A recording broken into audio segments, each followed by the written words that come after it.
I'm the national coordinator of the Answer Coalition, which stands for Act Now to Stop War and End Racism. We are the initiating coalition for the September 15th mass march in Washington, but the event and the subsequent events that will take place in the days after September 15th have been joined together by a broad coalition of organizations. They include the Iraq Veterans Against the War, Veterans for Peace, Grassroots America, the Muslim American Society Freedom Foundation, the Camp Casey Institute. We have United States Labor Against the War. Many organizations, more than 500, have joined together to organize what will be, we believe, a very historic demonstration rebutting the testimony of General David Petraeus and the speech tomorrow night by George Bush, both of which falsely argue that the surge in Iraq is a success story, that there is a diminution of violence in Iraq, that there is stability pending in Iraq, that there is a light at the end of the tunnel, and more than anything, insisting that the people of the United States authorize and fund the prolongation of a criminal war of aggression that should have never started. General David Petraeus is a politician but one in uniform. As he did before the November 2004 election, he's acting as a front man for George Bush. It's incredible that the Washington Post story, front page story today is that Bush backs Petraeus' report. What a joke. This whole affair is stage managed. The people of this country have turned against the war.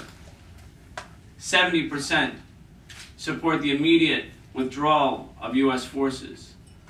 You will see on Saturday that not only have the people in general turned against the war, but the Iraq war veterans, the soldiers and Marines, their family members, who Bush once counted on to carry out and sustain the war and counted on them politically, are turning more and more decisively against the Bush administration's endless lies in pursuit of endless war.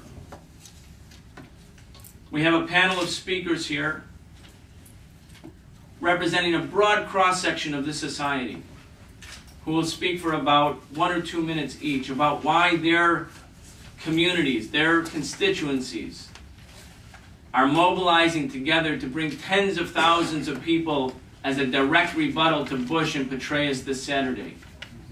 And we will talk about the fact that this demonstration will be unlike any other anti-war protest in recent years because it will culminate in a massive civil disobedience action led by Iraq war veterans, Veterans for Peace, family members, and the thousands of people who support them in their courageous stance. Following the presentation by the panel, we will have an opportunity for Q&A by the media. We'd ask you to identify yourself. We'll have a chance for everyone to ask a question and to get an answer. And at the conclusion, the different individual members of the panel will be available for individual Q&A as well. We'll start with Tina Richards, Marine mom, the chairperson of Grassroots America, who has been one of the principal leaders in the September 15th coalition.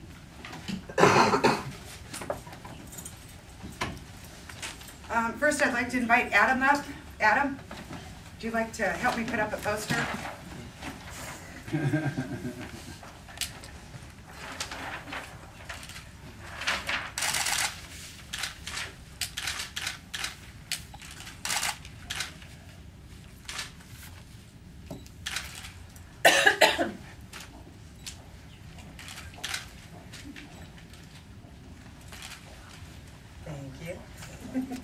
Wow. No mounted police or SWAT teams. I don't know what to do. September 15th. It seems now just a few days away, yet something that we've been talking about, planning and working on for the last several months. And we knew that when General Petraeus was going to have his report due in front of Congress, due by September 15th, that this was going to be a monumentous day. I think somewhere in the deep of my heart of hearts, I was hoping that General Petraeus would not betray the troops and not betray the military families. I really, really hoped that he had learned from what Colin Powell, from Peter Pace, and all the other generals, and how they had betrayed the troops by talking the party line and just whatever Bush wanted them to say. And I know that the structure of our government, that is their commander-in-chief, and they do as he's told. And I guess in my heart of hearts, I really hoped that Petraeus would be different, that he wouldn't, after going into the 5th year of have nothing but being told by the administration and officials and generals that we've reached another milestone, we've turned another corner. Yet this is exactly what he has done.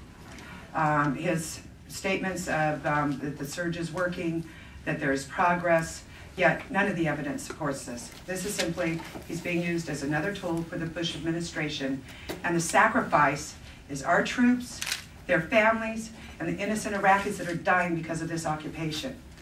For me, as a mother of a Marine who's 80% disabled after 2 tours in Iraq, it is disgraceful what he has done. And he is absolutely betraying our troops and the military families. And I hope that everybody will join us on September 15th and join with the Iraq vets against the war and join with the military families and the veterans of other wars. We need your support. We need to send a loud message to President Bush that this war has to end. Our military, our sons and daughters are hurting too much. It's time to bring them home. Thank you.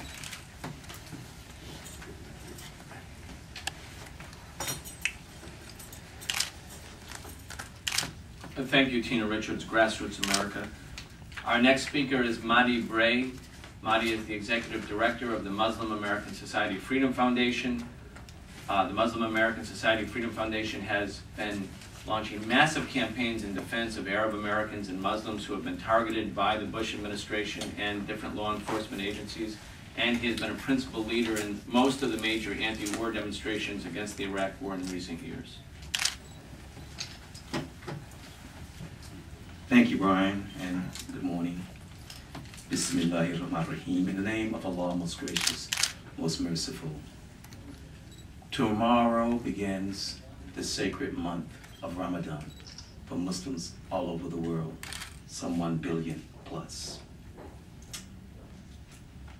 And as I think about Ramadan, I think about what kind of Ramadan my co-religionists will have in Iraq. 54 months.